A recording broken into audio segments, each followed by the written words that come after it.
जय हिंद, जय महाराष्ट्र, जय सनातन. बंधू आणि भगिनींनो, सध्या महाराष्ट्रामध्ये एक वादळ तुफान उठलेलं आहे. त्या वादळाचं नाव आहे अशोक खरात. सध्या महाराष्ट्राच्या प्रत्येक न्यूज चॅनलवर आणि प्रत्येक कानाकोपऱ्यामध्ये ह्या एकाच माणसाचं नाव चालू आहे, ते म्हणजे अशोक खरात.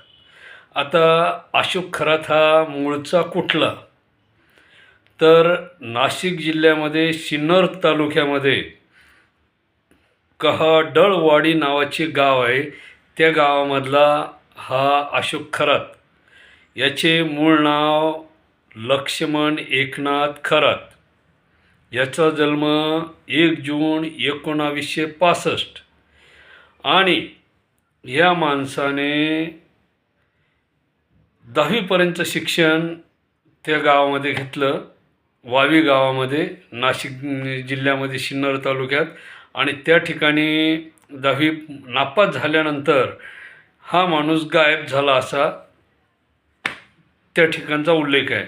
आणि हा मर्चंट नेव्हीमध्ये कामाला होता. आता मर्चंट नेव्ही म्हणजे काय, आपण थोडक्यात बघू. समुद्रामध्ये जहाजामधून जो व्यवहार इतर देशाशी होतो, बाहेर देशाशी, त्या जहाजावर जी व्यक्ती काम करते किंवा जे जहाज आहे त्या जहाजाला मर्चंट नेव्ही किंवा व्यापारी जहाज असं म्हटलं जातं. आणि त्या जहाजावर काम करणाऱ्या माणसाला मर्चंट नेव्ही कर्मचारी असं म्हटलं जातं, म्हणजे व्यापारी जहाजाचा कर्मचारी. आता हा म्हणतो की मी त्या ठिकाणी काम केलं आहे. आता शासनाने जे काही संशोधन केलं किंवा जे काही न्यूज चॅनल, पेपरवाले वगैरे जे काही आहेत, यांनी जे संशोधन केलं त्या अंतर्गत त्या ठिकाणी तो मर्चंट नेव्हीमध्ये असल्याचा कुठलाही पुरावा त्या ठिकाणी सापडलेला नाही. आणि आपल्याला त्याच्या बाकी गोष्टीशी घेणं नाही.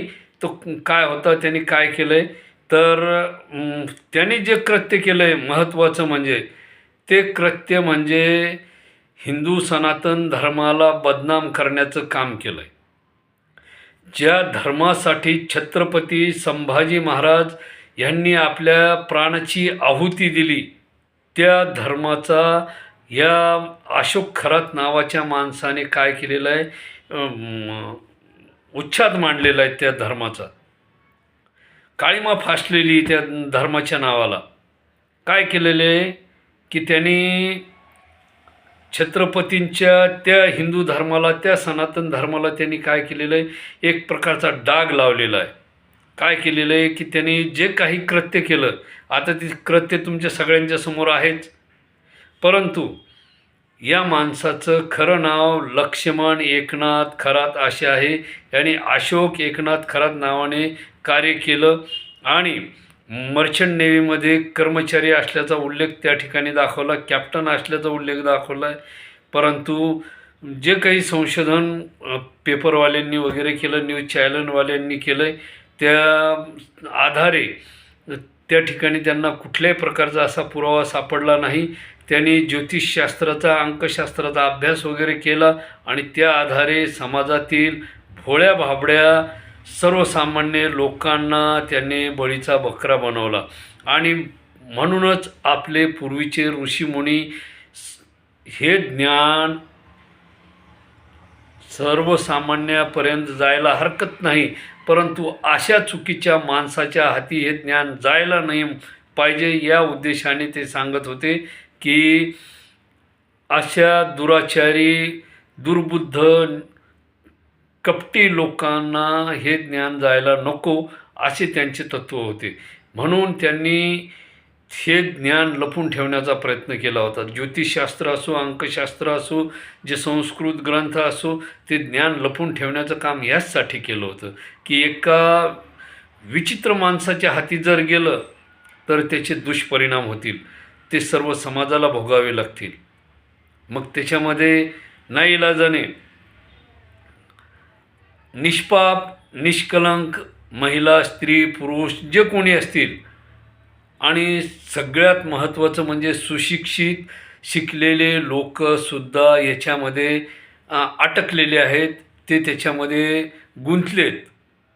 या अशोक खरातच्या जाळ्यामध्ये हे लोक त्या ठिकाणी गुंतलेले आणि नाहक काय झालेलं आहे, सनातन हिंदू धर्माला काळिमा लागते अशा लोकांना, काळिमा फासणाऱ्या लोकांना छत्रपती शिवाजी महाराज, छत्रपती संभाजी महाराज, धर्मवीर संभाजी महाराज यांच्या धर्माला कलंक लावणाऱ्या अशा नराधमाला, ज्या छत्रपतींनी महिलांवर अत्याचार करणाऱ्या रांजेच्या पाटलाला चौरंग केला होता,